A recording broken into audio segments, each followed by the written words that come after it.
Student طلباء طالبات یہاں آئے تھے، پولیس کی جو رول تھی بہت افسوسناک، جو سوشل میڈیا میں جو وائرل ہوئی ہے، یہ یاد دلا رہے ہیں کہ کشمیر میں جو انڈیا کا فوج جس طریقے سے لوگوں کو گھسیٹ کے لے جا رہا ہے، وہی منظر وہ دکھانا چاہتے ہیں۔ یہ بلوچستان ہے، یہاں کی روایت ہیں، یہاں ہمیں مل بیٹھ کے زندگی گزارنا ہے، اور اس کی بڑی اتنی آبادی نہیں ہے، ہر ہم ایک دوسرے کو جانتے ہیں۔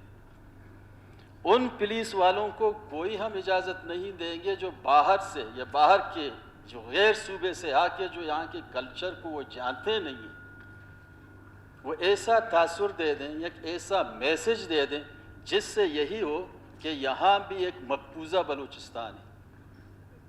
میں سمجھتا ہوں کہ جام صاحب نے بر وقت ایک بہتر فیصلہ لے لیا، اور ان پولیس والوں کے خلاف کارروائی بھی ہو رہی ہے، اور اس کارروائی کے بعد تو ہمارے جو اسٹوڈنٹ تھے وہ کافی حد تک مطمئن ہوئے۔ جناب اسپیکر صاحب، بجٹ کے حوالے سے اگر میں یہ کہوں کہ ہمارا یہ بجٹ 20 اور 21 کا ایک بہتر سے بہتر بجٹ ہے، پوری سوسائٹی کے لیے، 1,23,00,000 عوام کے لیے، پورے بلوچستان کے لیے، شاید میں صحیح نہیں کہہ رہا۔ اگر اپوزیشن والے یہ کہیں کہ جناب اس بجٹ میں تو بلوچستان کے لیے کوئی کچھ بھی نہیں، یہاں کسی سیکٹر کا ذکر بھی نہیں ہے، اور یہ بجٹ مکمل ایک ناکام بجٹ ہے، وہ بھی اپنی جگہ صحیح نہیں۔ بلوچستان کی 500,000 سالہ پسماندگی ایک چھوٹے سے بجٹ پہ ہم حل نہیں کر سکتے جناب اسپیکر صاحب۔ یہاں اگر اس پورے 400 ارب کو گوادر کے سیوریج لائن کے لیے اگر ہم صحیح طریقے سے دے دیں، یہ انکمپلیٹ۔ جس جدید 21ویں صدی میں جو ہم زندگی گزار رہے ہیں، باقی دنیا میں جو سیوریج لائن ہے وہ تو بغیر اس کی زندگی گزارتے بھی نہیں ہیں۔ پورے بلوچستان کے عوام کی جو زندگی ہے، ہم نے گھر بنایا، کھڈا کھودا، اس پہ ہماری سیوریج لائن چلتے رہتے ہیں۔ اگر مجموعی طور پہ ہم کسی بھی ایک پسماندہ ڈسٹرکٹ میں ہم اگر ڈیولپمنٹ کرنا چاہتے ہیں، یہ بجٹ ناکافی ہے۔ اس لیے جناب اسپیکر صاحب، تھوڑا بہت پانی پیتا ہوں اور ڈسٹرب کرتے ہیں، مہربانی کریں ڈسٹرب نہ کریں۔ اس لیے میں سمجھتا ہوں کہ اپوزیشن کے ساتھی جو بیٹھے ہوئے ہیں، وہ بلوچستان کے آدھے بلوچستان کے رقبے پہ وہ بیٹھے ہیں۔ ہمارے سارے پارٹی کے آئین میں یہ صاف لکھا ہوا کہ ہم بلوچستان کی خدمت کرنا چاہتے ہیں، بنفی عوامی۔ باپ پارٹی جو آپ کا ہے اس میں بھی لکھا ہوا ہے، NP کے جتنے بھی پارٹی ہیں، کسی پارٹی کے آئین میں یہ نہیں لکھا ہوا ہے کہ ہم اپنی حلقوں کی خدمت کرتے ہیں۔ ایسے کبھی ہم عمل کرتے ہیں جیسے ہم اپنی پارٹی کی آئین سے بھی انحراف کریں۔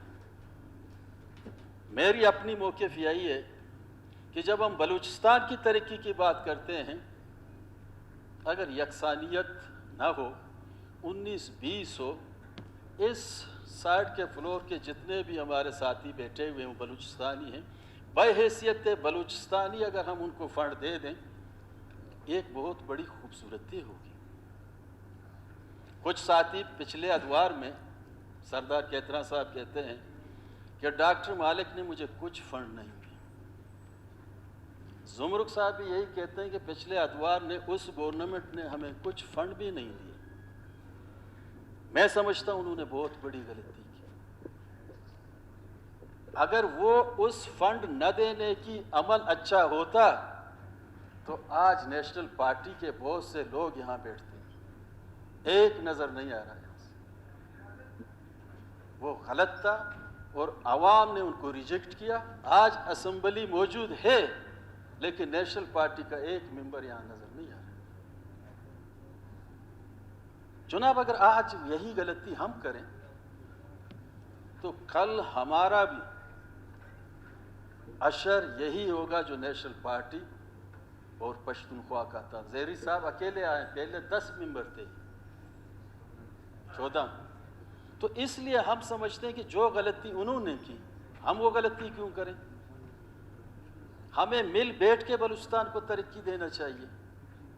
اس سلسلے میں ہم اگر وہ پالیسی اختیار کریں, کل جام صاحب وزیر اعلیٰ نہ ہوتے ہوئے بھی وہاں سے بھی آواز نکلے کہ ایک وزیر اعلیٰ تھا, اس کی اچھی پالیسی تھی, بلوچستان نے اس دور میں ترقی کی. یہاں 15-20 آواز کہتے ہیں کہ ترقی ہو رہی ہے اور صحیح بجٹ ہے. 25 بندے وہاں سے کہہ رہے ہیں کہ کوئی بجٹ ہی نہیں ہے, ہم نہیں مانتے اس بجٹ کو.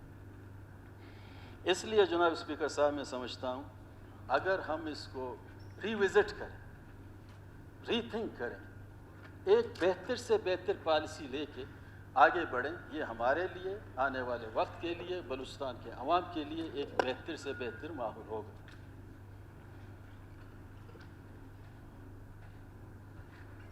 جناب اسپیکر صاحب, اس ملک میں جب بھی الیکشن ہوئے لوگ آئے یہاں,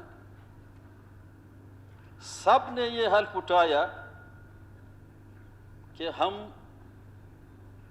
اس صوبے اور اس ملک کے خاطر اپنی ذاتی مفادات کو سائڈ پہ رکھے ہوئے قومی اور اجتماعی مفادات کو اولویت دیں گے.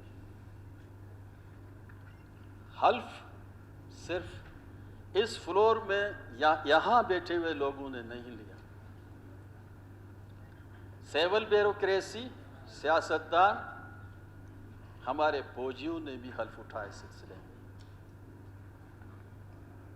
لیکن جناب اسپیکر صاحب,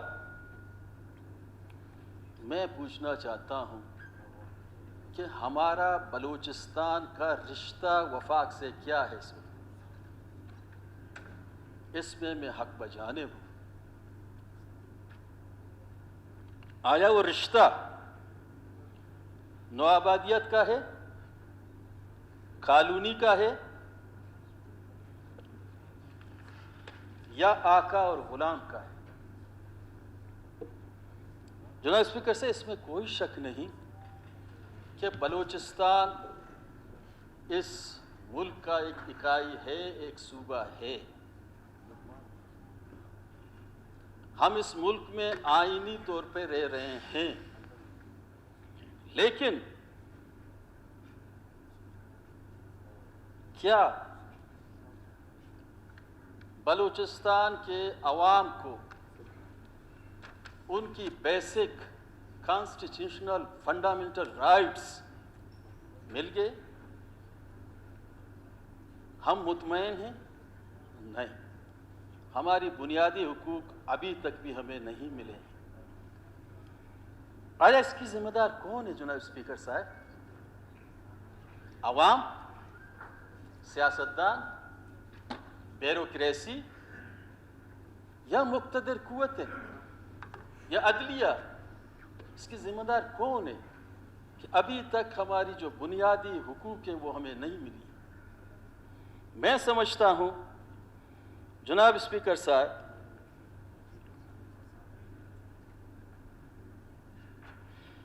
یہاں یہ 73 سالوں میں آئین اور قانون کی پامالی ہم نے نہیں کی, بلوچستان کے عوام نے نہیں کی، یہاں بیٹھے ہوئے کسی ممبر نے نہیں کی. یہ وہ طاقتور لوگ تھے. جناب اسپیکر صاحب، اگر ان کی دور کو دیکھا جائے یہ 74 سالوں میں یہاں 30-22 سال کنٹرول ڈیموکریسی رہی، پھر ماشاء اللہ ہوئے. تو اس دوران عوام کے بنیادی جو حقوق تھے وہ بلوچستان کے عوام کو اب بھی نہیں مل رہے ہیں.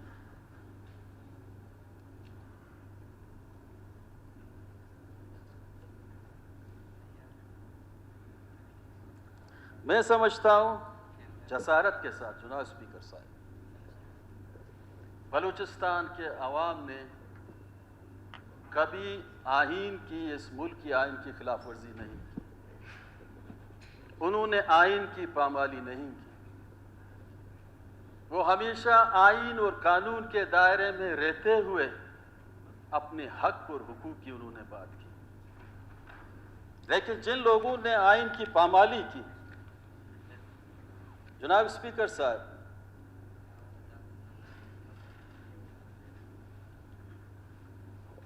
تو وہ اتنے طاقتور لوگ تھے، ان کے بارے میں آج بھی ہم بات کرنے میں بہت ہمیں ڈر لگتا.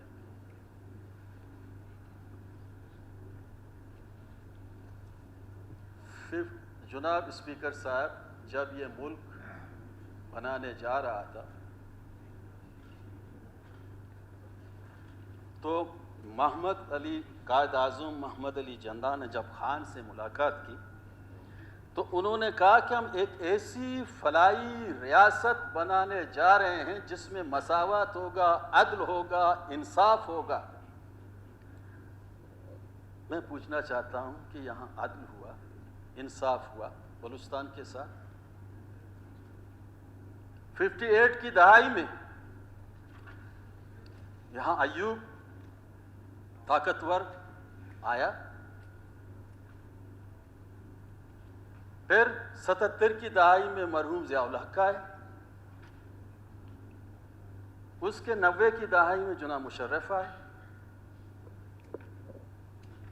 ایوب خان نے نواب نوروز خان کو، اس کے ساتھیوں کو پھانسی دے دی.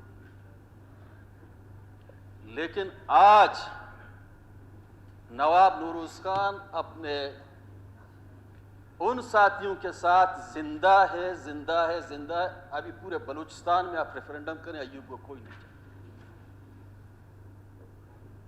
اور اسی سلسلے میں حمید شہید کی جو پھانسی ہوئی،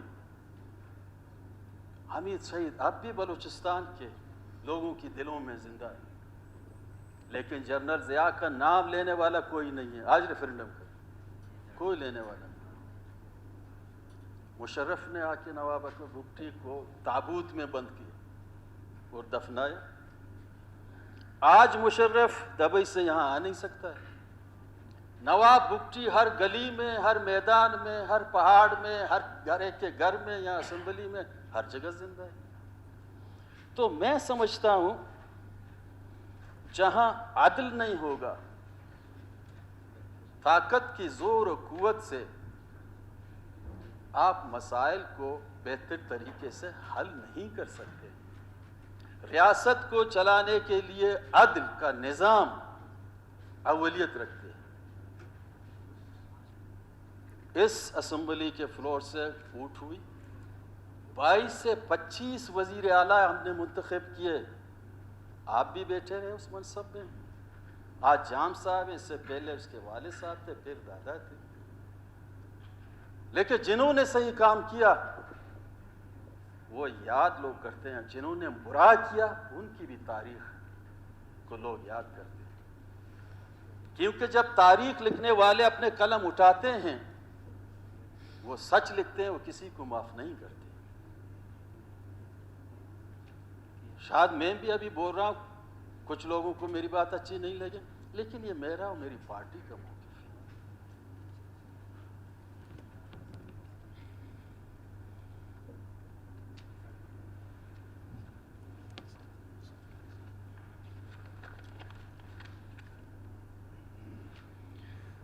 جناب اسپیکر صاحب،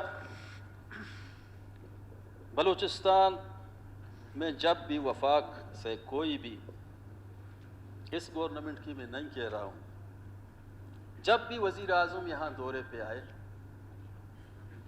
پیپلز پارٹی کی دور ہو، مسلم لیگ نون کی دور ہو، اس سے پہلے کاپ لیگ کی دور ہو، اس وقت جو وزیر اعظم تحریک انصاف کی دور ہو، وفاق سے جو بھی آئے انہوں نے آ کے یہاں وعدہ کیا، زبان کی۔ بلوچستان کے لوگ روایتاً میں سادہ بھی ہیں، دل کے نرم لوگ ہیں، باشعور ہیں، انہوں نے یقین کیا ہر وقت، لیکن کسی دور میں بلوچستان کے عوام کے ساتھ وہ وعدہ وفا نہیں کیا کسی نے۔ جناب اسپیکر، اس لیے آج بلوچستان میں دو سوچ ہیں جو سیاست لوگ کر رہے ہیں۔ ایک وہ جو آج پارلیمنٹ پہ اور اس جمہوریت پہ یقین رکھتے ہیں، ہم بیٹھے ہوئے اس پارلیمنٹ میں اور عوام کی اوٹ اور طاقت پہ ہم یقین رکھتے ہیں، جمہوریت پہ ہم یقین رکھتے ہیں، آج ہم آئے اس پارلیمنٹ میں۔ لیکن کچھ ایسے لوگ جو اس پارلیمنٹ میں آئے وہ مایوس ہوئے، جمہوریت سے مایوس ہوئے، انہوں نے دوسرا رخ اختیار کیا۔ ابھی ہماری ذمہ داری یہ ہے کہ اس پارلیمنٹ کو ہم ایسا طاقتور بنائیں، اس کی ایسی ویژن ہو کہ کل ہم صحیح ہوں وہ غلط۔ اگر ہماری رویوں میں، ہماری جذبات، ہماری فیصلوں میں شان شاہانہ جبر و تشدد کا معیار ہوا تو وہ جیتیں گے۔ یہ نفسیاتی جنگ ہے، اس کو اس طریقے سے ایک بندوق کی نوک سے ہم خاموش نہیں کرتے ہیں، اپنے بہتر سے بہتر آئینی اور قانونی فیصلوں سے اس کو خاموش کر سکتے ہیں۔ ابھی ہماری بات ہماری کورٹ میں، ہم کیا کرنے جا رہے ہیں؟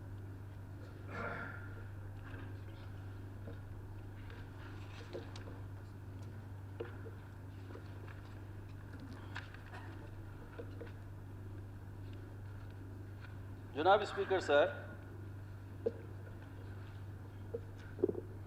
ایک دفعہ پھر میں کہہ رہا ہوں کہ بلوچستان کے عوام نے اس ملک کے لیے قربانی دی، آج بھی قربانی دے رہے ہیں۔ یہ لوگ جو پارلیمانی سیاست کر رہے ہیں، یہ سب لوگوں کو قومی دائرے میں لانا چاہتے ہیں۔ ہم جو لوگ پارلیمانی سیاست کر رہے ہیں، ہمارے گاڑیوں پہ بلاسٹنگ ہوتی ہے، سنا کی گاڑیوں پہ ہوتی ہے کہ جناب آپ لوگ غلط ہو، لیکن ہم اپنی فیصلے پہ اب بھی قائم ہیں، ہم اب بھی مایوس نہیں ہیں اس ملک سے کہ یہاں کچھ نہ کچھ بہتر ہوگا۔ جام صاحب جیسے وزیر اعلیٰ آئیں گے، بہتر فیصلہ کریں گے، اس کے بعد کوئی وزیر اعلیٰ آئے گا، وہ بہتر فیصلہ کرے گا۔ تو نقصان ہم نے اس ملک کو کبھی ہم نے نہیں دیا، عوام نے نہیں دیا، آئین کو ہم نے نہیں توڑا، آئین کی پامالی ہم نے نہیں کی۔ اگر آئین ایوب خان نے توڑا، انہوں نے توڑی ہے، پامالی کی ہے، وہ قلعہ عبداللہ کا رہنے والا نہیں تھا، مشرف مستونگ کا رہنے والا نہیں تھا، جنرل ضیاء پنجگور کا رہنے والا نہیں تھا۔ ہم نے تو ہمیشہ پاسبانی کی ہے، آج بھی پاسبانی کر رہے ہیں ہم، لیکن اس پاسبانی کے لیے ہمیں مشکوک بلوچ نہ کہا جائے، نہ ہم اس ملک کے رہنے والے ہیں۔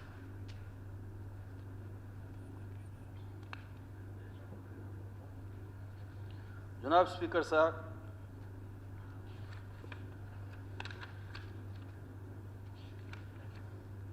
ہمارے ریاست کی ذمہ داری، حکومت کی ذمہ داری ہوتی ہے کہ لوگوں میں اتفاق پیدا کرے، شعور لوگوں میں اجاگر کرے اور امن کا ماحول بنانے میں اپنی سہ ڈالے، اپنا حصہ ڈالے۔ یہاں بلوچستان میں سارے قبیلوں کو لڑایا گیا، ایک قبیلہ نہیں ہے جو آپس میں نہیں لڑے ہیں۔